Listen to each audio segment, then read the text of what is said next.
할렐루야. 네, 우리 다시 한번 큰 목소리로 화답하겠습니다. 할렐루야. 거룩한 예배의 자리로 나오신 모든 성도님들 주님의 이름으로 환영하고 축복합니다. 오늘 또 우리가 이 거룩한 주일에 거룩한 주님의 지성소로 나와 또 한 주간의 삶의 시작을 예배의 자리에서 시작하게 됩니다. 또 이 예배를 시작으로 하나님께서 우리에게 또 한 주간의 새 삶, 또 새 땅을 허락하셨습니다. 사실 우리에게 매일 반복되어지는 삶의 자리이고 또 매주 반복되어지는 삶의 자리이지만 그럼에도 변함없이 신실하신 하나님의 은혜가 우리에게 주어짐을 믿습니다. 또 한 주간 우리가 세상 가운데 나아갈 때 오늘 예배를 통해 저와 여러분들이 이런 믿음의 고백을 올려드리면 좋겠습니다. 허락하신 그 새 땅 가운데 우리가 걸어 나갈 때 때로는 시험과 환난이 우리를 붙들고 우리를 낙심케 하기도 합니다. 그러나 우리의 대장 되신 우리 예수님께서 우리를 붙들고 계십니다. 앞서가신 그 주님께서 우리의 행할 길을 알려주실 것입니다. 그래서 이번 한 주간도 하나님 정말 이 땅 가운데 살아가는 것, 우리가 잠시 동안 나그네로 이 땅 가운데 살아가지만 이 땅 가운데서 정말 이 땅에 정붙이지 아니하고 천국의 소망을 두고 우리에게 허락하신 그 산지를 믿음으로 한 걸음 한 걸음 걸어가며 이번 한 주간도 주님 주시는 은혜 가운데 넉넉히 승리하는 예배자의 삶 살게 하여 주옵소서. 이런 믿음의 고백을 올려드리며 예배하는 저와 여러분들의 예배가 될 수 있기를 예수님의 이름으로 축복합니다. 오늘도 우리 예배 가운데 임하셔서 영원한 안식처가 되시며 또 생수의 강의 근원이 되신 우리 주님 앞에 큰 감사와 찬양과 영광의 박수 올려드리겠습니다. 할렐루야. 주님의 이름을 찬양합니다. 예배합니다. 경배합니다. 아멘. 이제 가능하신 분들은 다 함께 그 자리에 일어나서 우리 살아계신 하나님 앞에 영과 진리로 예배하며 나아갑니다.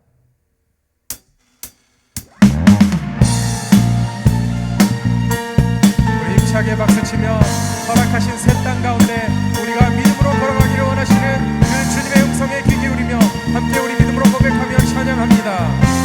허락하신 새 땅에 허락하신 새 땅에 들어가려면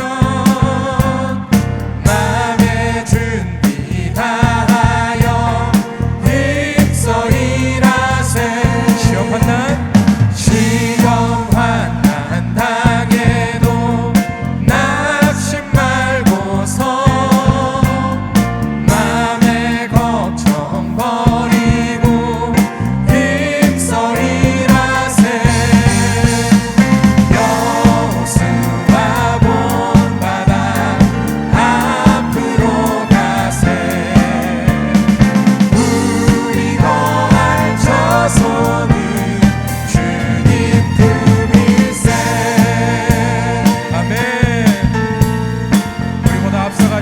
그 주님을 바라보며 함께 이 찬양의 고백을 올려드립니다. 앞서가신 예수님, 앞서가신 예수님 바라보면서 모두 마음을 아파여 힘써이라세.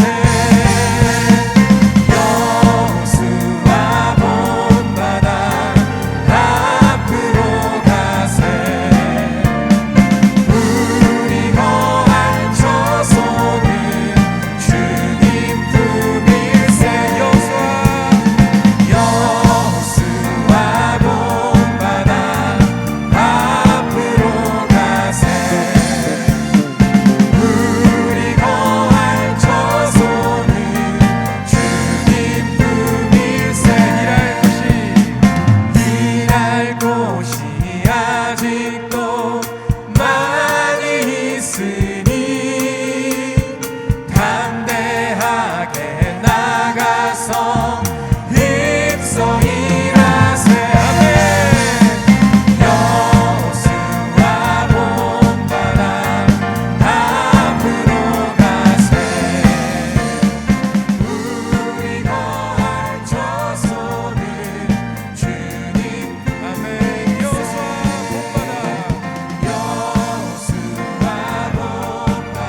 힘차게 박수치며 찬양할까요? 우리가 이 세상 잠깐 지나가는 나그네와 같은 삶입니다. 우리의 소망은 이 땅에 있지 않습니다. 천국 가운데 우리의 소망을 품고 함께 이 찬양의 고백을 올려드립시다. 죄 많은 이 세상은 내 집안이네. 내 모든 보화는 저 하늘에 있네. 저 천국 문을 열고 나를 부르네. 나는 이 세상에 정들 수 없도다. 아멘. 다시 한번 우리 천국의 소망을 두고 함께 찬양할까요? 죄 많은 이 세상은 내 집안이네. 내 모든 보화는 저 하늘에 있네. 저 천국 문을 열고 나를 부르네. 나는 이 세상에 정들 수 없도다. 오 주님 같은 친구 없도다. 저 천국 없으면 난 어떻게 하나. 저 천국 문을 열고 나를 부르네. 나는 이 세상에 정들 수 없도다. 아멘. 이것이 우리의 고백입니다. 저 천국에서 우리 주님이 기다리십니다. 저 천국에서 모두 날 기다리네. 내 주 예수 피로 죄 씻음 받았네. 나 비록 약하나 주님 날 지키리. 나는 이 세상에 정들 수. 오 주님 같은 친구 없도다. 저 천국 없으면 난 어떻게 하나. 저 천국 문을 열고 나를 부르네.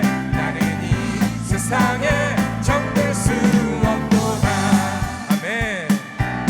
우리가 그 영광의 땅에서 길이 살 것입니다. 함께 믿음으로 선포하며 고백할까요? 저 영광의 땅에 나 길이 살겠네. 손잡고 승리를 외치는 성도들. 내 기쁜 찬송하는 울려 퍼지네. 나는 이 세상에 정들 수. 아멘. 오 주님 같은 친구 없도다. 저 천국 없으면 난 어떻게 하나. 저 천국 문을 열고 나를 부르네. 나는 이 세상에 정들 수. 오 주님 같은 친구 없도다. 저 천국 없으면 난 어떻게 하나. 저 천국 문을 열고 나를 부르네. 우리 다시 한번 힘차게 목소리로만 한번 고백합니다. 오 주님 같은 친구 없도다. 저 천국 없으면 난 어떻게 하나. 저 천국 문을 열고 나를 부르네. 나는 이. 다시 한번 고백합니다. 오 주님 같은 친구 없도다. 저 천국 없으면 난 어떻게 하나. 저 천국 문을 열고 나를 부르네. 우리 다시 한번 마지막으로 전심으로 선포하며 고백합니다. 하나 둘 셋. 오 주님 같은 친구 없도다. 저 천국 없으면 난 어떻게 하나. 저 천국 문을 열고 나를 부르네. 나는 이 세상에 정들 수 없도다. 아멘. 주님 같은 친구가 없습니다. 우리가 천국의 소망을 두고 살아가는 자들입니다. 이 땅에서 우리가 드리는 이 예배가 하늘에 드려지는 그 예배의 모형이 될 것입니다. 우리 가운데 임하시는 살아계신 하나님 앞에 다시 한번 큰 감사와 찬양과 영광의 박수 올려드리겠습니다. 우리에게 승리를 주시는 주님, 믿음으로 우리에게 허락하신 땅을 한 걸음 한 걸음 걸어가겠습니다. 주님의 이름을 찬양합니다. 예배합니다. 경배합니다. 아멘. 우리 다 함께 그 자리에 앉아서 계속 찬양하며 나아갑니다.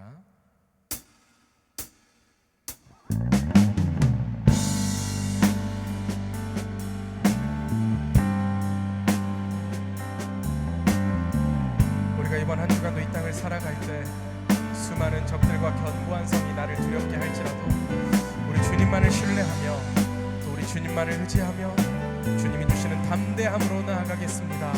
이미 기도의 고백이 위에 찬양되기를 소망합니다. 함께 고백할까요? 주님이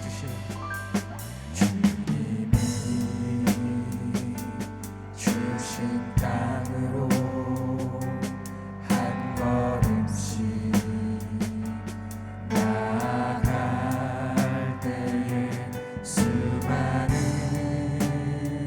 적들과 견고한 성이 나를 두렵게 하지만 주님을 신뢰함으로 주님을 의지함으로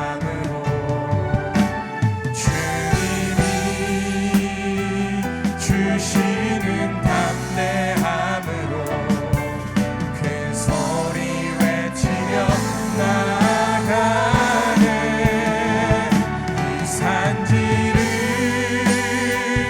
내게 주소서. 그날에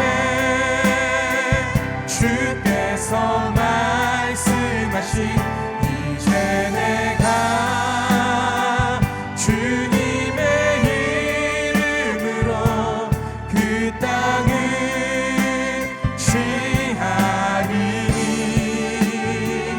이 산지를 내게 주소서. 그날에 주께서 말씀하신 이제 내가 주님의 이름으로 그 땅을 취하리니.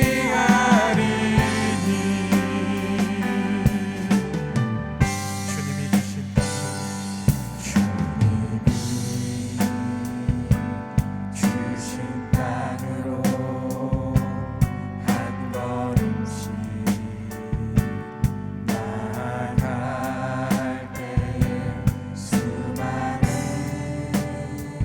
적들과 견고한 성이 나를 두렵게 주님, 이것이 우리의 고백입니다. 주님을 신뢰함으로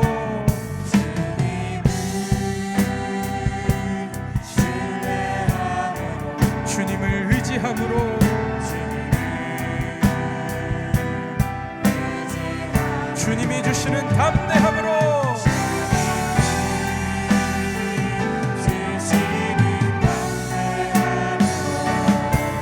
큰 소리 외치며 나아가네. 이 산지를 내게 주소서. 그날에 주께서 말씀하신 이제 내가 주님의 이름으로 그 땅을 취하리니 이 산지를 내게 주소서. 그날에 주께서 말씀하신 이제 내가 주님의 이름으로 그 땅을 우리 다시 한번 두 손을 들어 믿음으로 선포하며 고백합니다. 이 산지를 내게 주소서. 그날에 주께서 말씀하신 이제 내가 주님의 이름으로 그 땅을 취하리. 이 산지를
연약함, 우리의 부족함, 우리가 수많은 전투 가운데서 패하여 넘어질지라도 반드시 이기게 하시는 전쟁에 능하신 주님께서 이미 이기신 싸움을 우리 가운데 초대하며 불러주셨사오니 하나님, 우리가 믿음으로 고백하며 나아가는 믿음의 백성들 되게 하여 주시옵소서. 함께 고백합니다. 이 산지를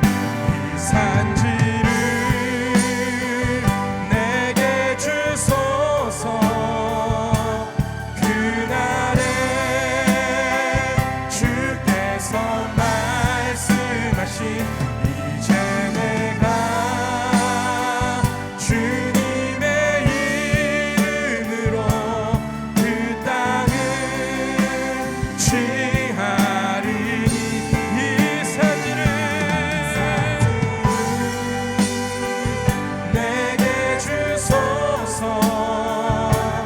그날에 주께서 말씀하신 이제 내가 주님의 이름으로 그 땅을 취하리니.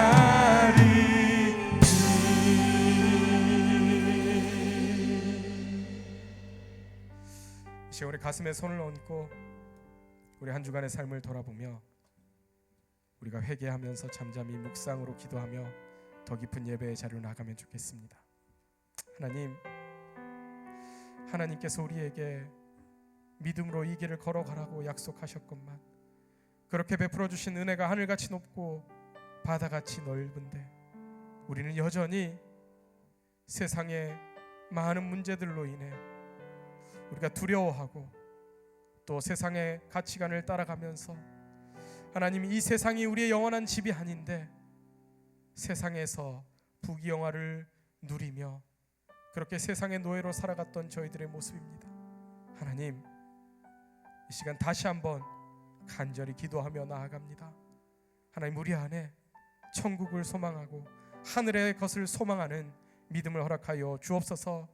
그저 입술로만 고백하는 것이 아니라 그저 이 예배 가운데 주님의 성전들 마당만 밟고 가는 것이 아니라 정말 그 말씀을 통해, 예배를 통해, 기도를 통해, 찬양을 통해 우리가 그렇게 고백한 대로 살아내는 믿음의 백성들 되게 하여 주옵소서.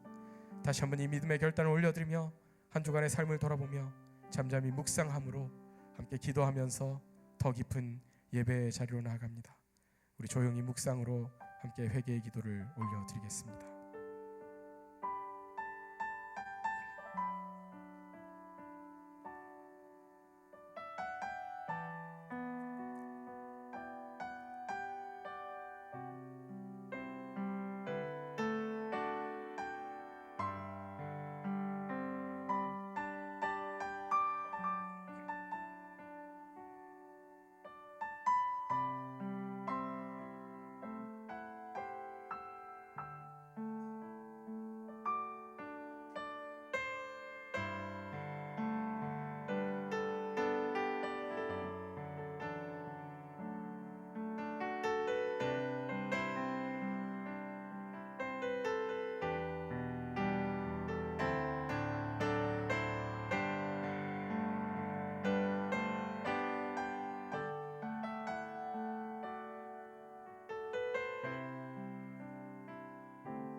해가 돋는 데서부터 해가 지는 데까지 온 누리에서 영광을 받으실 하나님, 호흡 있는 자마다 여호와를 찬양하라는 말씀 기억하며 저희가 하나님 앞으로 나아갑니다. 우리가 드리는 간절한 기도에 귀를 기울여 주시고 은혜를 사모하는 심정을 헤아려 진리의 말씀으로 충만하게 채워 주옵소서. 지친 몸에 안식을 주시며 또 상처난 마음에 위로와 평안을 허락하여 주옵소서. 오만한 자들은 주님의 목전에 서지 못한다고 하셨으니 저희로 가장 겸손하고 낮아진 마음이 되어 높으신 하나님만을 예배하게 하여 주옵소서. 하나님께서 우리에게 베풀어 주신 은혜는 하늘같이 높고 바다같이 넓기만 합니다. 예수님의 보혈로 우리의 죄를 사하여 주심으로 저희는 1만 달란트 빚을 탕감받은 자가 되었습니다. 그러나 작은 잘못을 저지른 내 이웃의 허물은 용서하지 않으므로 100데나리온 빚진 동료의 멱살을 잡는 파렴치한 삶을 산 자들이 되었습니다. 주님께 기도할 때마다 무조건적인 용서를 기대하고 있으면서도 이웃을 용서할 때는 너무나도 많은 조건을 요구하는 모순된 삶을 살고 있습니다. 저희는 돌아온 둘째 아들과 같이 하나님의 사랑을 많이 받은 존재이건만 다른 교우들이 회개하고 교회로 돌아올 때에는 큰 아들처럼 불평하고 화를 내며 기득권을 주장했습니다. 주님, 모든 죄인을 용서하시는 하나님의 큰 사랑을 알지 못하여 이웃에게 아픔을 주며 살고 있는 우리의 모든 죄를 용서하여 주시고 예수 그리스도의 십자가 보혈로 깨끗이 씻어 주셔서 다시 한번 우리가 죄를 습관처럼 반복하지 않게 하시고 우리의 몸을 다스리며 우리의 죄를 다스리며 그리스도의 복음의 빚진 자로서 삶으로 그 복음을 살아내는 믿음의 백성들 되게 하여 주시옵소서. 하나님, 2024년도 이제 얼마 남지 않았습니다. 2024년을 시작할 때 좋은 열매 맺는 교회라는 표어로 우리가 주님의 몸된 교회를 섬기며 하나님 주신 말씀을 가지고 우리가 한 걸음 한 걸음 걸어왔습니다. 그간의 시간들을 보면 저희들이 얼마나 많은 열매들, 그 씨앗들을 심었는지 참 부족하고 흠 많은 저희들의 모습이지만 그럼에도 저희들을 아껴주시고 사랑하시는 주님의 인도하심으로 또다시 이 예배의 자리에 설 수 있음을 고백합니다. 하나님, 얼마 남지 않은 2024년도 계속해서 귀한 씨앗들을 뿌리며 좋은 열매 맺는 교회가 되어서 2025년에 더 깊고도 넓은 영향력으로 정말 이 LA 지역의 온 열방 가운데 주의 복음을 전하는 구원의 방주의 역할을 감당하는 교회가 될 수 있도록 인도하여 주옵소서. 세우신 담임 목사님과 모든 목회자들과 또 교회를 섬기는 모든 손길들, 온 성도들이 한 마음으로 충성스럽게 주님의 몸된 교회를 섬겨 나갈 때 우리 동양선교교회 한 사람 한 사람이 주님이 부르시고 주님이 세우신 교회로 말씀으로 회복되고 치유되어져 세상 속에서 생명의 열매를 맺어 나가는 교회와 그리스도인들 되게 하여 주시옵소서. 오늘도 복음의 불모지에서 귀한 사역 감당하고 계시는 우리 선교사님들, 그 사역에 어려움 없도록 주님께서 길을 열어주시고 하나님, 오늘도 그 귀한 발걸음을 통하여 한 영혼이라도 죽게 돌아오는 역사가 있게 하여 주옵소서. 특별히 케냐의 이인 선교사님, 우리 전희숙 권사님 위해서 계속해서 기도합니다. 모든 것이 막혀있는 그 상황 가운데 모든 막힌 담을 허물어 주시고 주님께서 친히 일하여 주셔서 하루빨리 속히 이 모든 상황들이 종식되어지고 사랑하는 가정의 품으로 건강하게 돌아올 수 있도록 하나님께서 친히 주장하여 주시고 섭리하여 주시고 우리 모두의 간증이 되게 하여 주옵소서. 페루의 김도경, 김혜린 선교사님 가정 위해서 기도합니다. 안식년 기간 동안 그 가정의 건강과 평화를 허락해 주시고 또 자녀들의 학업비에도 필요한 모든 부분들을 채워주시고 페루 땅에 날마다 그리스도인들이 세워지고 영적으로 성장하여져서 그 사역을 감당할 때마다 하늘의 문을 열어주시고 하나님의 놀라운 은혜와 사랑이 마음껏 부어지는 축복을 그 땅이 경험케 하여 주옵소서. 오늘 귀한 말씀 들고 단위에 서시는 김지훈 담임 목사님 사용하여 주셔서 성령의 감동하심으로 말씀 베푸도록 능력 더하여 주시고 그 말씀으로 여호와 하나님의 만져주심을 경험하는 시간 되게 하여 주옵소서. 말씀을 통해 온갖 미혹된 말들이 넘쳐나는 이 세상 가운데 복음을 외치는 삶을 결단하는 시간 되게 하여 주옵소서. 감사드리며 존귀하신 예수 그리스도 이름으로 기도하옵나이다. 아멘. 할렐루야. 다시 한번 우리 동양선교회 예배 자리로 나오신 모든 성도님들 축복합니다. 오늘 우리 동양선교회 예배 여행 중에 잠깐 방문하셨거나 또 처음 오신 분들 계시다면 손을 들어 이렇게 표시해 주시면 우리 교회에서 준비한 작은 선물을 드리도록 하겠습니다.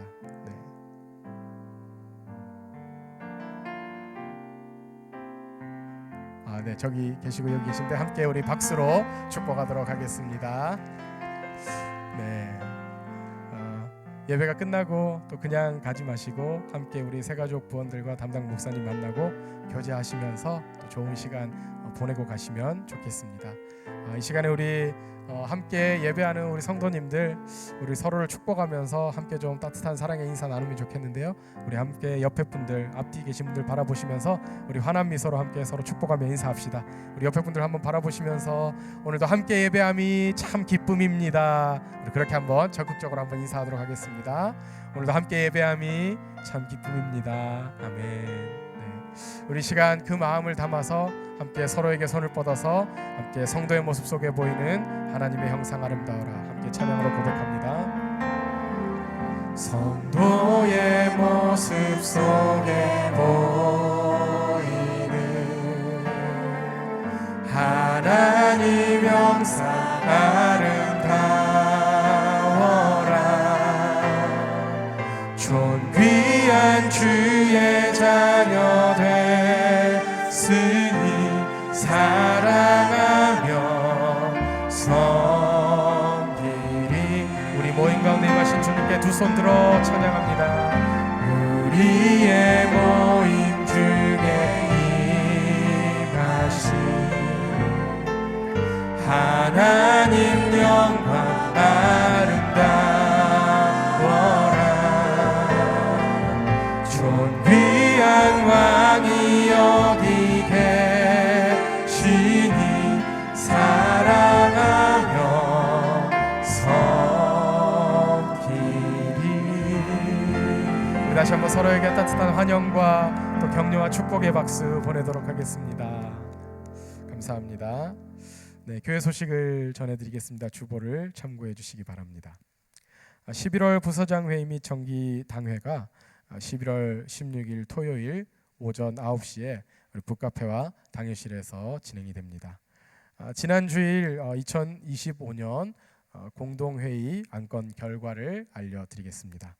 신임 시무장로로 우리 김현수 집사님, 또 이준원 집사님이 피택되셨고, 또 신임 안수 집사로 김재권 집사님, 또 이완희 집사님, 임주영 집사님이 피택되셨습니다.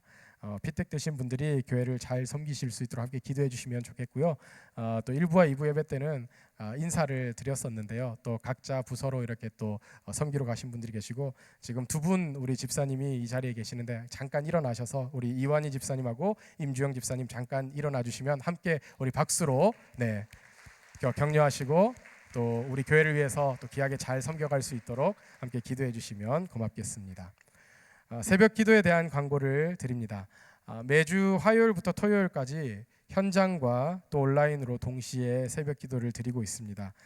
특별히 11월 5일부터 현장 새벽 기도회가 본당에서 진행 중에 있습니다. 매일매일 하나님께서 주시는 그 만나로 더욱더 풍성한 삶이 될 수 있도록 우리 기도의 자리를 모두가 지키시는 우리 성도님들 될 수 있기를 바랍니다. 교육부 소식을 전해드립니다. 오늘 교육부 학생들은 안창호 독립운동가의 삶을 다룬 뮤지컬 도산을 관람하는 행사를 가집니다. 또 한국학교 가을학기는 돌아오는 토요일에 종강하며 유스 겨울 캠프를 위한 도네이션 행사를 다음 주에 진행합니다. 우리 교회 학교에 또 우리 다음 세대들이 정말 이 험한 세상 가운데 믿음으로 잘 자라날 수 있도록 또 이런 행사와 사역 가운데 우리 성도님들 많이 관심 가져주시고 또 기도해 주시기를 부탁드립니다. 오늘 여선교회 원례가 있습니다. 특별히 각 여선교회에서 총회가 진행이 되는데요. 한나 여선교회는 3부 예배 후에 본당 2층 성가대실에서, 또 에스더 여선교회는 오후 1시 30분에 교육관 4층에서 원례가 진행이 됩니다. 또 오늘 식사는 사라 한나 에스더 여선교회에서 연합으로 또 전 교인에게 무료로 식사를 제공해 드리니 한 분도 빠지지 마시고 함께 올라가셔서 식탁의 교제를 나누시면 좋겠습니다. 지난 10월 31일 홀리윈 행사가 우리 성도 여러분들의 기도와 후원의 참여로 아주 감사하게 은혜 가운데 잘 마쳤습니다. 이 영상과 함께 우리 10월달 우리가 함께 기도했던 우리 말라위의 강지원 주수경 선교사님의 소식까지 우리 영상으로 함께 보는 시간을 가지도록 하겠습니다. 안녕하십니까. 말라위서 사역하고 있는 강지현 주수경 선교사입니다. 10월의 선교사로서 특별히 기도해 주셔서 더욱 감사를 드립니다. 현지에서 사역하다 보면 저희 연약함으로 인해서 지치고 어려울 때도 있고, 현지인들과의 문화적인 갈등으로 인하여서 이해 없는 어려움을 부딪힐 때가 많이 있지만 그때마다 기도해 주시고 사랑으로 격려해 주시는 동양선교교회 후원자님들 덕분에 저희가 항상 힘을 얻고 또 다시 한번 일어날 수 있었습니다. 이번에 저희 부부가 오랜만에 미국에 와서 큐바에서 살고 있는 자녀들도 만나고 손주들도 만나고 식물 얻고 재충전하게 되었습니다. 이제 며칠 후면 말라위로 다시 돌아갑니다. 현재 들리는 말라위 소식들은 물가의 상승, 끊임없는 정전, 자동차 연례 부족 사태 등 어려운 소식뿐이지만 하나님의 은혜로 모든 어려움들을 이겨나갈 수 있도록 계속 기도해 주시기를 부탁드립니다. 조선에 처음 왔던 선교사들도 우리 조선에서 아무런 희망도 보이지 않는다고 했지만 지금은 선교사를 전 세계로 보내는 대한민국이 된 것은 오로지 하나님의 은혜입니다. 동일한 은혜가 말라위 땅에도 임하기를 기도해 주십시오. 항상 성도님들과 기도 가운데 만날 수 있기를 바랍니다. 다시 한번 동양성교회에 감사드립니다. 감사합니다.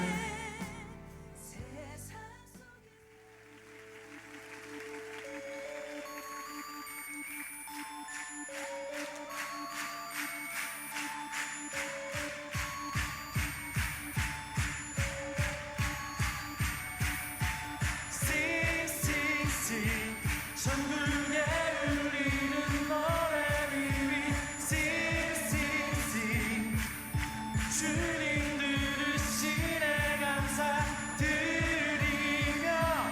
예수 이름 높이세.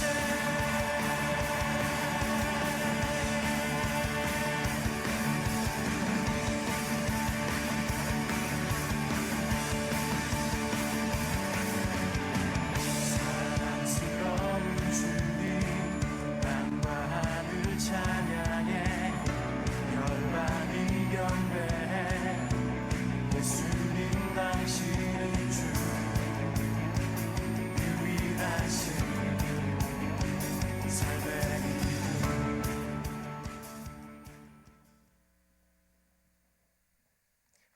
네, 다시 한번 박수.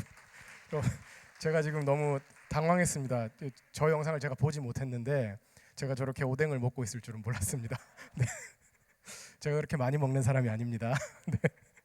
네, 우리 교육부가 계속해서 이렇게 우리 사랑하는 자녀들이 잘 자라갈 수 있도록 이런 행사와 또 사역 가운데 우리 성도님들이 계속해서 기도해 주시고 후원해 주시기를 부탁드립니다. 오늘 우리에게 주시는 하나님의 말씀은 구약성경 사무엘하 11장 2절에서 9절까지의 말씀입니다. 구약성경 사무엘하 11장 2절에서 9절까지의 말씀, 저와 여러분들이 한 절씩 교독하시고 마지막 절은 함께 읽도록 하겠습니다. 제가 먼저 하나님의 말씀을 봉독합니다. 저녁 때 다윗이 그의 침상에서 일어나 왕궁 옥상에서 거닐다가 그곳에서 보니 한 여인이 목욕을 하는데 심히 아름다워 보이는지라. 다윗이 사람을 보내 그 여인을 알아보게 하였더니 그가 아르되 그는 엘리암의 딸이요 햇사람 우리아의 아내 바세바가 아니니까 하니, 다윗이 전령을 보내어 그 여자를 자기에게로 데려오게 하고 그 여자가 그 부정함을 깨끗하게 하였으므로 더불어 동침하매 그 여자가 자기 집으로 돌아가니라. 그 여인이 임신함에 사람을 보내 다윗에게 말하여 이르되 내가 임신하였나이다 하니라. 다윗이 요압에게 기별하여 햇사람 우리아를 내게 보내라 하매 요압이 우리아를 다윗에게로 보내니, 우리아가 다윗에게 이르매 다윗이 요압의 안부와 군사의 안부와 싸움이 어떠했는지를 묻고, 그가 또 우리아에게 이르되 내 집으로 내려가서 발을 씻으라 하니 우리아가 왕궁에서 나가매 왕의 음식물이 뒤따라 가니라. 함께 읽겠습니다. 그러나 우리아는 집으로 내려가지 아니하고 왕궁 문에서 그의 주의 모든 부하들과 더불어 잔지라. 이것은 하나님의 말씀입니다. 아멘. 이제 김지은 담임 목사님 나오셔서 십계명 시리즈 7번째 간음은 하나님께 짓는 죄입니다라는 제목으로 하나님의 말씀 전해 주시겠습니다.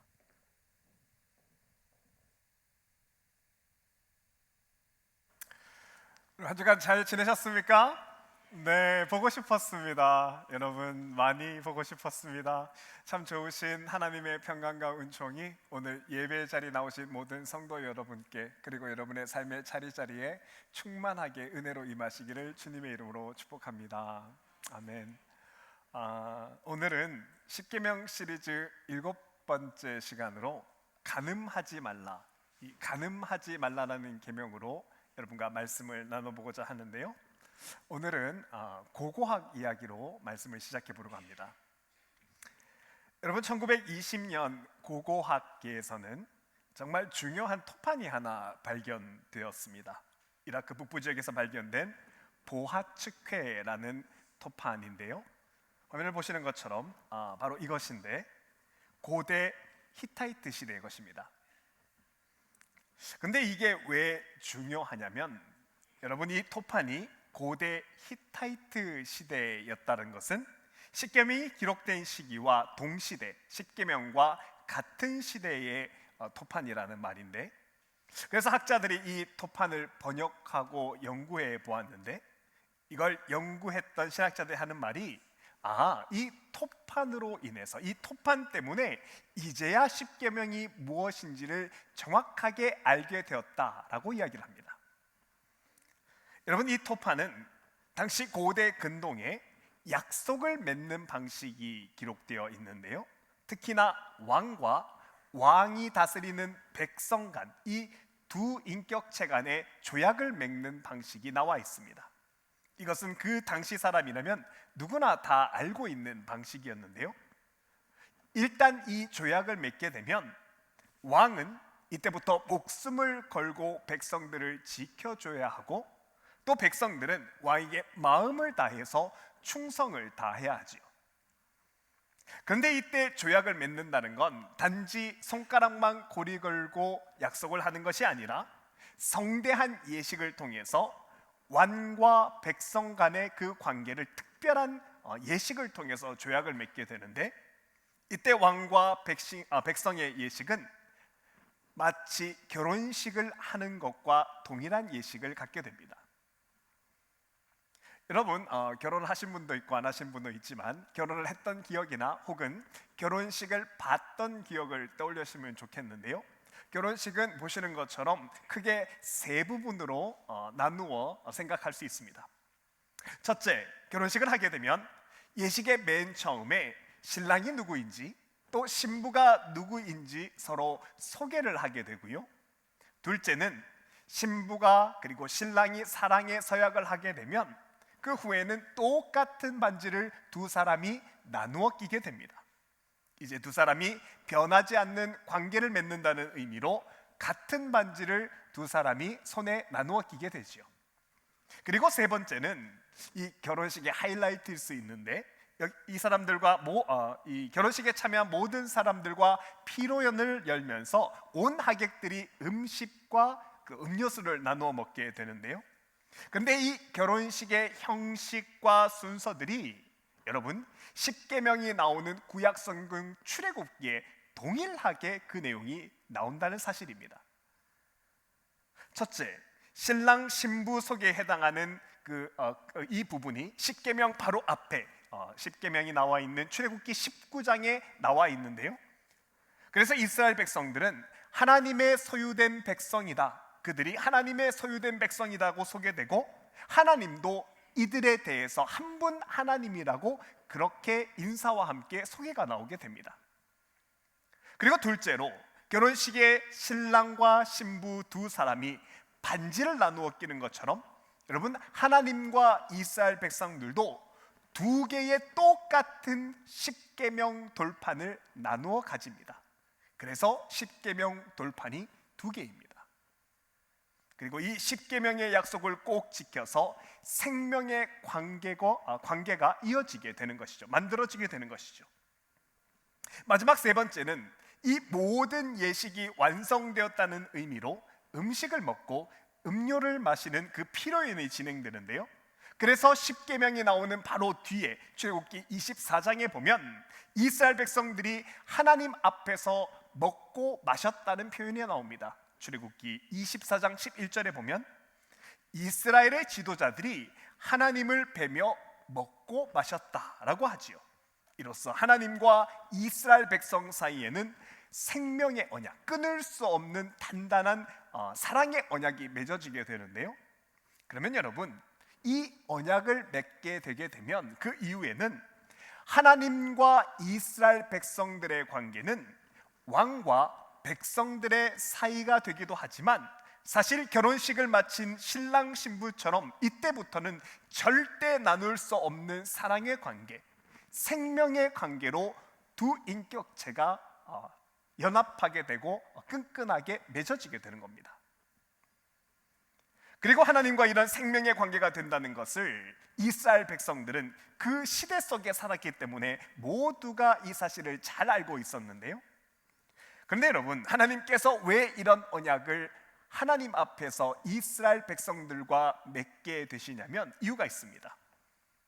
여러분, 이 당시 이스라엘 백성들은 애굽 땅에 살면서 수많은 잡신들과 사신을 믿었었고요.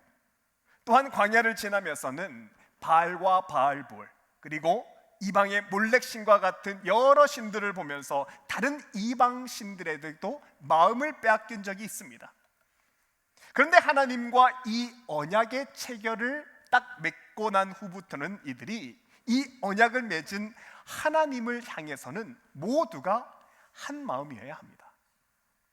마음이 다른 데 보고서 다른 쪽으로 나누거나 다른 곳으로 흩어지는 것이 아니라 오직 하나님 한 분을 향하여서는 한 마음이 되어야 하는 것이죠. 그리고 여러분, 이런 하나님과의 한 마음의 관계, 하나된 관계가 사람 사이에도 상징적으로 들어와 있는데 이것이 바로 부부관계입니다. 그래서 이렇게 하나된 생명의 관계인 부부는요, 남편도 아내도 한 사람을 향한 마음이 되고야 하고요, 혹시라도 둘 사이에 무언 다른 인격체나 다른 사람이 끼게 되면 그때부터는 둘 사이에 간음이 생기게 되는 것이죠. 때문에 간음죄라는 것은 우리 생각에는 사람이 몸으로 짓는 죄만 간음이라고 생각할 수 있지만 아닙니다. 십계명에서 말하는 간음은 몸뿐만 아니라 이미 마음에서 짓는 것이 한 마음이 아니라 마음이 나눠질 때 이미 간음죄가 됩니다. 마음에서, 아니 이미 신앙생활에서 하나님과의 관계가 무너진 후에 몸으로 드러나는 죄가 바로 간음인 것이죠. 그래서 이 십계명의 율법을 잘 알고 있었던 사도 바울은 간음이 하나님과의 관계와 연결되어 있다는 것을 분명히 알고서 고린도전서 6장에서 이렇게 말씀을 기록합니다. 여러분은 여러분의 몸이 그리스도의 몸의 한 부분인 것을 알지 못합니까? 우리의 몸이 그리스도의 한 부분이라고 말합니다. 그런데 그리스도의 몸으로 어찌 창녀의 지체와 합할 수 있습니까? 결코 그럴 수 없습니다. 너희의 몸은 그리스도의 한 부분이기 때문에 만일 네 몸이 간음을 하면 그것은 그리스도의 몸이 간음하게 되는 것이다 라고 말을 하는 것이죠. 또 그 아래 18절을 보면 이러합니다. 음행을 피하십시오. 여러분의 몸은 성령의 전입니다. 여러분은 하나님께로부터 성령을 받아 여러분 안에 모시고 있습니다 에서처럼 다른 죄와 다르게 특별히 이 간음죄라는 것은 하나님에 대한 믿음, 하나님에 대한 신앙과 연결되어 있다는 것을 분명히 말을 해줍니다. 그렇다면 여러분, 성경은 왜 이렇게나 이 간음죄를 강하게 규정하고 있는 것일까요? 우리 생각의 간음이라는 것은 그냥 일시적으로 외도하는 것이나 개인적인 수준의 죄인 것 같은데, 그런데 왜 하나님은 간음에 대해서만은 왜 이렇게 강하고 엄하게 이야기하는 것일까? 여러분, 이유가 있습니다. 그 이유는요, 간음은 다시는 돌이킬 수 없도록 사람과 사람 간의 관계를 깨기 때문입니다. 특히나 간음으로 깨진 관계는 거의 회복이 불가능합니다. 제가 한국에서 사역했을 때 한 예가 있는데요. 여러분, 어떤 권사님 한 분이 목회자에게 상담을 힘들게 요청한 적이 있는데, 권사님은 오랫동안 이 남편이 예수를 제대로 믿지 않아서 남편을 위해서 계속해서 기도해 오신 권사님입니다. 근데 이 남편이 어느 날 예수전도단에서 진행하는 DTS 프로그램에 참여했고, 그래서 그 프로그램을 통해서 거기서 하나님을 인격적으로 만나게 되었는데요. 근데 문제는 예수님을 인격적으로 만난 후에 남편이 권사님에게 그동안 털어놓지 못했던, 숨겨놓았던 한 가지 죄를 털어놓게 되는데, 자기가 예전에는 몰랐는데, 예수를 알기 전에는 몰랐는데 예수를 믿고 나서부터 보니까 이게 죄더라 하면서 비밀을 말해주는데 이겁니다. 서울 외곽에 아내 몰래 젊은 여자와 살림을 차렸다는 겁니다. 그것도 둘 사이에 남자애까지 낳고 매달 이 아이를 양육하기 위해서 양육비를 보내줬다는 것이죠. 권사님이 너무 어처구니가 없고 배신감이 들고 또 화가 나가지고 어떻게 할까, 당장 쫓아가서 싸우고 이혼을 할까 고민을 하다가, 이분이 그래도 남편을 위해서 오랫동안 기도하신 분이고 또 신앙이 있으신 분인데요, 그래서 생각을 합니다. 그래도 남편이 하나님을 만난 후에 회개함으로 나한테 이야기하는 것이고, 또 숨긴 게 아니라 자백하고 돌이켜 회개하겠다고 했으니 용서해 주기로 하고 덮기로 결심을 합니다. 그리고 그 이후에 권사님이 덮는 것 그 상징으로 그냥 용서하는 것뿐만 아니라 외도해서 낳은 그 아이까지 자기 호적에 넣어서 이제 양육을 하게 되고 입양을 하게 됐죠. 그리고는 이 일이 다 순조롭게 지나가는 듯 그렇게 보였는데요, 근데 아니었습니다. 어느 날 권사님이 또다시 찾아와서 하소연을 하는데 자기 남편이 너무 불쌍하다는 겁니다. 그래서 남편이 그 이후로는 집에서 나가서 새벽같이 나가서 밤 늦게까지 있다가 시간을 보내다가 들어오는데, 왜 그렇게 늦는고 하니 물어보니까요, 자식들 눈총 때문에 집안에 들어와 있을 수가 없답니다. 아버지에게 실망한 자식들이 그 후로부터는 아버지를 본체 만취하고요, 아버지가 무슨 말을 해도 전혀 귀담아 듣지 않고 훈계를 해도 이미 아버지의 권위가 땅바닥에 떨어져 있으니까 듣지를 않고 말을 다 무시하는데, 그 고개 떨군 그 남편의 모습이 너무 불쌍하다는 하소연이지요. 여러분, 이것이 보여주는 것이 무엇이냐면, 여러분, 다른 죄와 다르게 이 간음죄는요, 죄를 용서를 받을 수 있기는 하지만 관계는 다 깨어집니다. 다른 죄와 다르게 이 간음죄는 모든 존경과 신뢰가 산산이 부서지게 되는 것이죠. 그리고 배우자나 자녀가 받은 상처는 다시 돌이키기 어려울 정도로, 거의 회복이 불가능 정도로 완전히 부서지고 끊어지는 것이 이 간음죄인데요.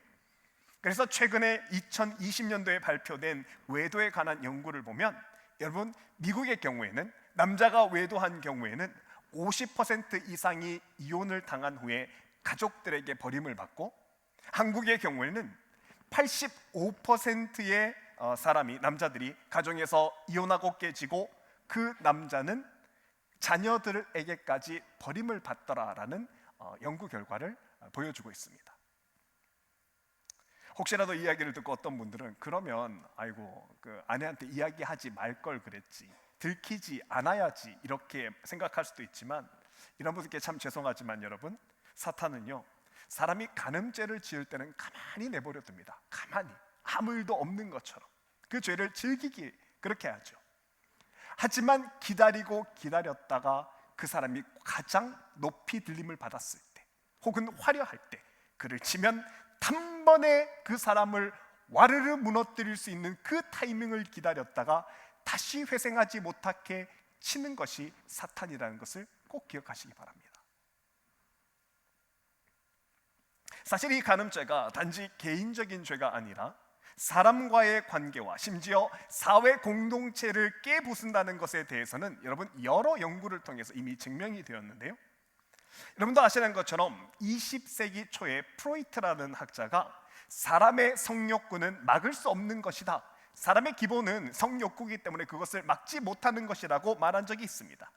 인간의 문화가 문명이라는 것은 성욕구를 억압한 것에 대한 반증이다, 이 막을 수 없는 억압한 결과라고 말한 적이 있는데요, 이렇게 프로이트가 주장을 하자 영국의 대학자인 조셉 어윈이라는 학자가 실제로 이 주장이 맞는 것인지 하나하나 이 주장을 검증해 나가기 시작합니다. 여러분 나중에 한번 찾아보시면 이 어윈이라는 학자는요, 인류학 분야에는 과연 학계 최고라고 명성을 가진 학자인데요, 그리고 그 결과를 영국 캠브리지 대학과 그리고 옥스퍼드 대학에서 섹스 앤 컬처라는 책으로 이 결과를 발간하게 됩니다. 여러분들 이 책을 보면 얼윈은 고대 수메르와 바벨론, 그리스뿐만 아니라 로마, 중국, 미케네 문명까지 그리고 현대의 중남미까지 모두 86개의 수많은 연구를 다 종합해서 연구하고 깜짝 놀랄만한 결과를 이제 발견하게 되었는데요, 이겁니다. 여러분, 어느 문명, 어느 공동체를 막론하고 간음죄가 허용이 되거나 간음죄가 그냥 덮어지는 사회는 두 세대가 지나게 되면 그 문명은 예외 없이 다 사라진다는 겁니다. 하나의 예외도 없이 간음죄가 만연한 사회는 다 사라지더라는 것이죠. 그런데 여러분, 이 조셉 얼윈이라는 사람은요, 크리스찬이 아닙니다. 사실 거의 무신론자에 가까운 사람입니다.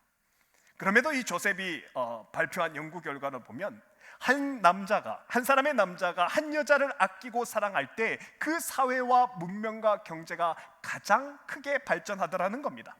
이것은 하나님이 인간을 창조하실 때 한 배우자에 대해서는 오직 한 마음이도록 창조하셨다.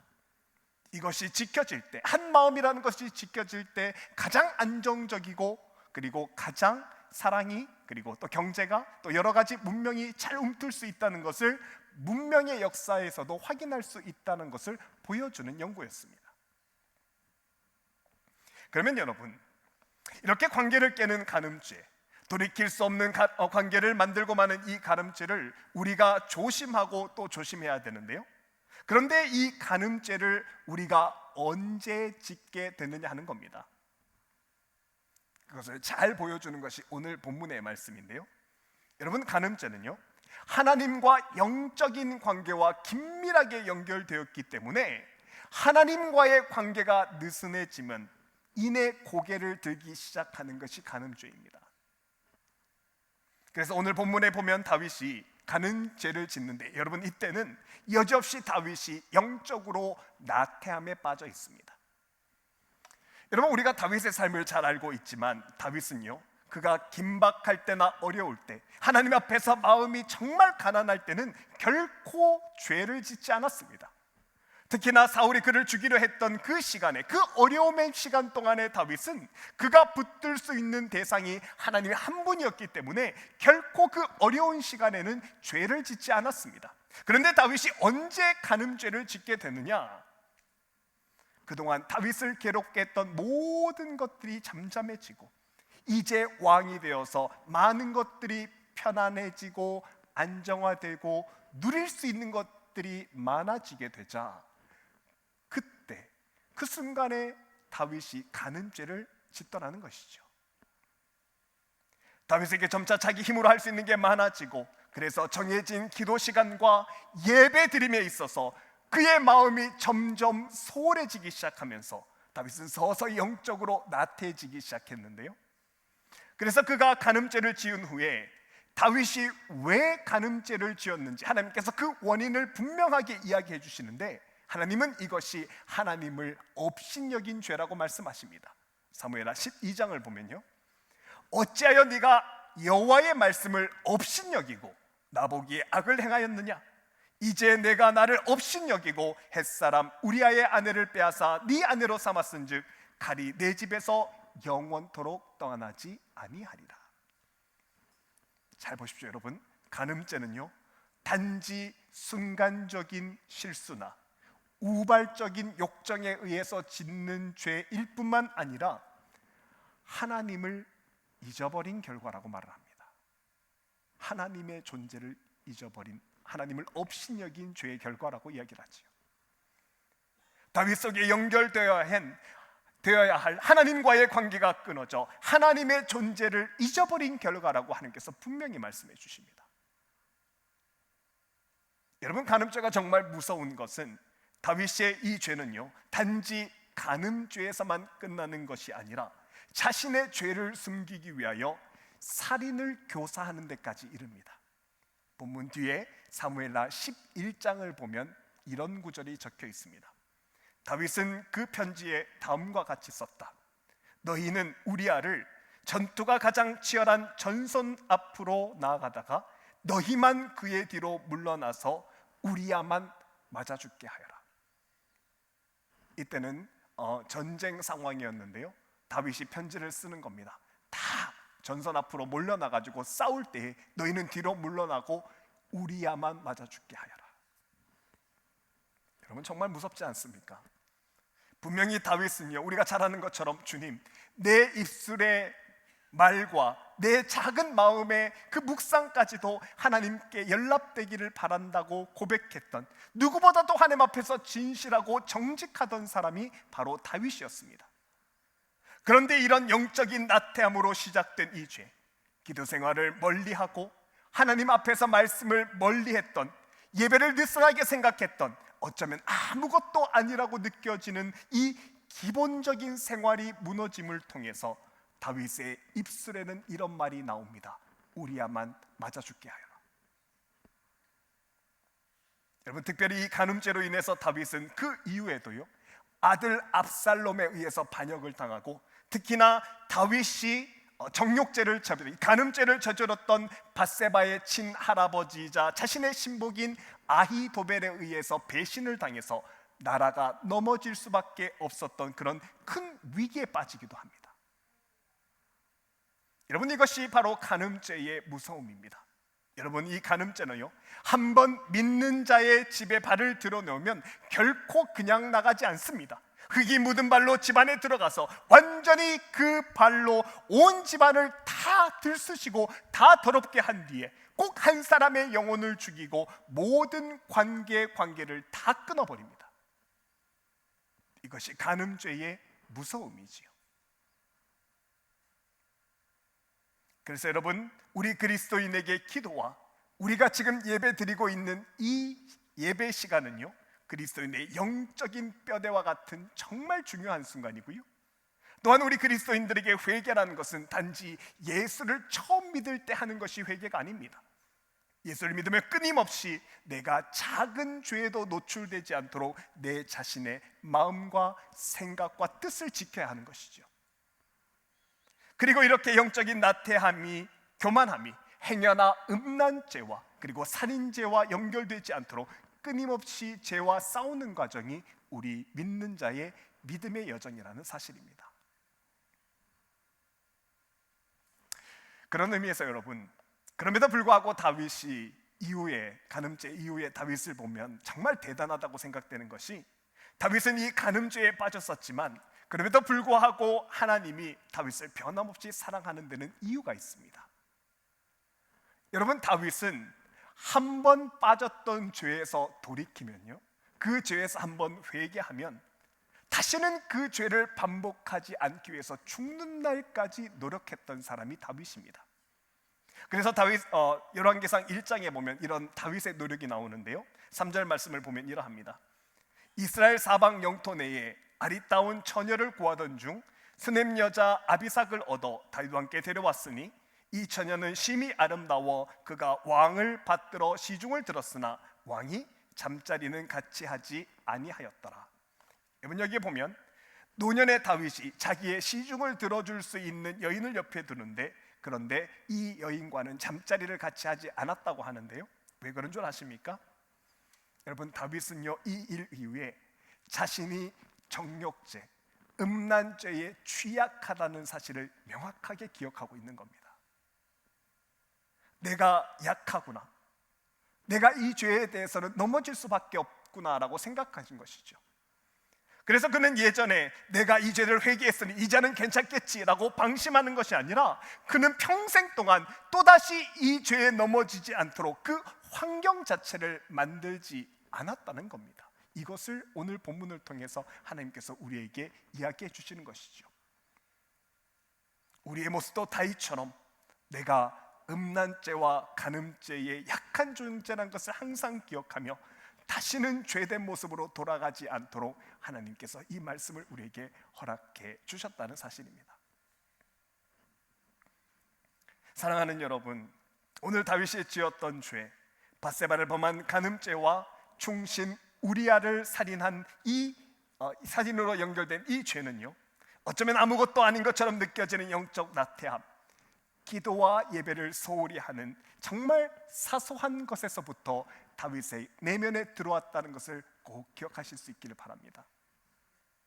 그래서 이번 한 주간은 내가 바로 하나님께 대하여 다윗처럼 간음죄에 약한 사람이라는 것, 음란함에 약한 사람이라는 것을 우리가 알고 기억하며 사실 수 있기를 바라고요, 또한 기도와 예배, 매일의 하나님을 향한 이 예배의 기본적인 삶이 하나님 안에서 우리를 강하게 하는 영적 뼈대임을 기억하며 이 기본에 충실할 수 있는 저와 여러분이 되었으면 좋겠습니다. 이 말씀을 마음에 새기며 살아가시는 저와 여러분의 이번 한 주, 하나님의 도우심과 인도하심이 가득한 복된 한 주간의 삶이 되기를 주님의 이름으로 축복합니다. 함께 기도하겠습니다. 하나님 아버지, 오늘 말씀을 통하여 간음죄의 시작은 영적인 나태함이라는 가장 게으름에서부터 시작되는 것을 알게 하셔서 감사합니다. 또한 다른 죄와 다르게 간음죄는 되돌리기도 회복되기도 어려운 무서운 죄임을 깨닫게 하심도 감사합니다. 사랑하시는 주님, 오늘 말씀을 받은 우리는 기도와 예배의 기본적인 영적 생활을 잘 감당할 수 있도록 그 결단을 할 수 있게 인도하여 주옵소서. 또한 내 마음의 죄는 작은 것이라도 분별하여 끊어내어 하나님이 기뻐하시는 하나님 백성의 삶을 잘 살 수 있도록 주여 인도하시고 도와주옵소서. 오늘의 이 결단이 우리를 새롭게 하며 죄를 버리고 하나님께 가까이 가는 귀한 결단의 시간이 되길 빌며 예수님 거룩하신 이름 받들어 기도하옵나이다. 아멘. 이제 다 함께 일어나서 찬양하시며 주님의 이름을 함께 올려드리겠습니다.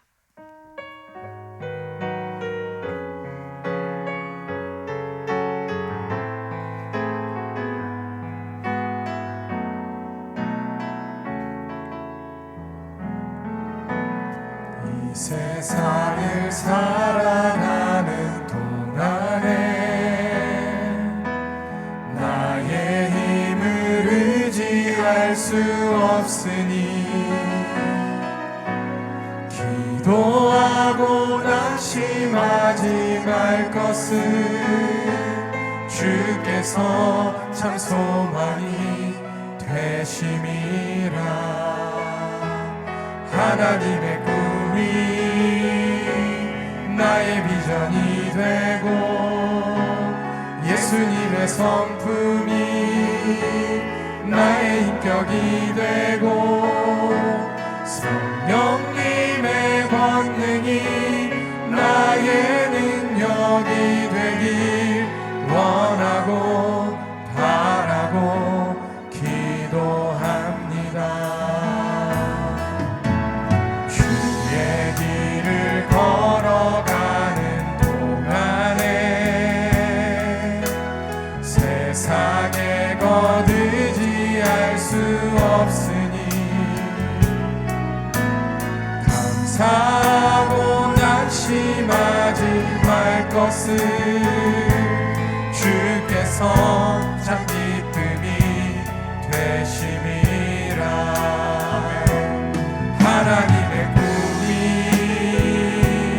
나의 비전이 되고 예수님의 성품이 나의 인격이 되고 성령님의 권능이 나의 능력이 되길 원하고 바라고 우리 두 손을 들어 믿음으로 선포하며 고백합시다.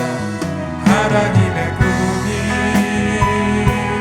나의 비전이 되고 예수님의 성품이 나의 인격이 되고 성령님의 권능이 나의 능력이 되길 원하고 바라고 기도합니다.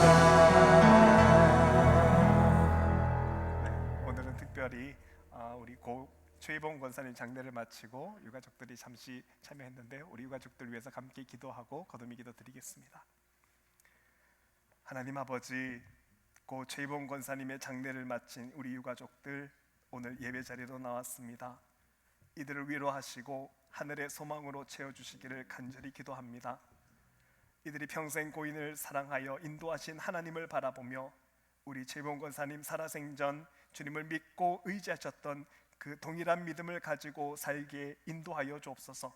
주님이 주시는 소망을 가지게 하사 저 천국에서 권사님 다시 만날 때까지 주님이 주시는 소망과 기쁨으로 이 세상을 믿음으로 은혜로 살아갈 수 있도록 인도하여 주옵소서. 또한 간절히 기도합니다. 여러 어려움 속에서도 믿음으로 예물을 하나님께 드린 우리 성도들 주님 기억하사 붙들어 주옵소서. 특히나 어려운 가운데서도 믿음으로 예물을 드리는 우리 성도들 행여나 세상에서 물질 때문에 어려운 일 당하지 않도록 우리 성도들의 두 손을 가득 채워 주옵소서. 도우시고 채우신 하나님의 놀라운 섭리가 이 자리에 함께한 모든 성도들과 함께하길 빌며 연이어 기도합니다. 하나님께서 문 앞에 계셔서 바른 길로 여러분 이끌어 주시고 하나님께서 여러분 뒤에 계셔서 여러분의 친히 기댈 곳이 되어 주시며 하나님께서 여러분 발 아래 계셔서 세상의 어떤 풍파 속에서도 실족하지 않게 하시고 하나님께서 여러분 둘레에 계셔서 악한 이들이 여러분을 엄습할 때 막아주시고 하나님께서 여러분 머리 위에 계셔서 하나님의 섬세한 인도대로 살게 하시며 하나님께서 여러분 마음 가운데 계셔서 하나님의 평강과 은혜로 여러분을 신실하게 이끄실 것입니다.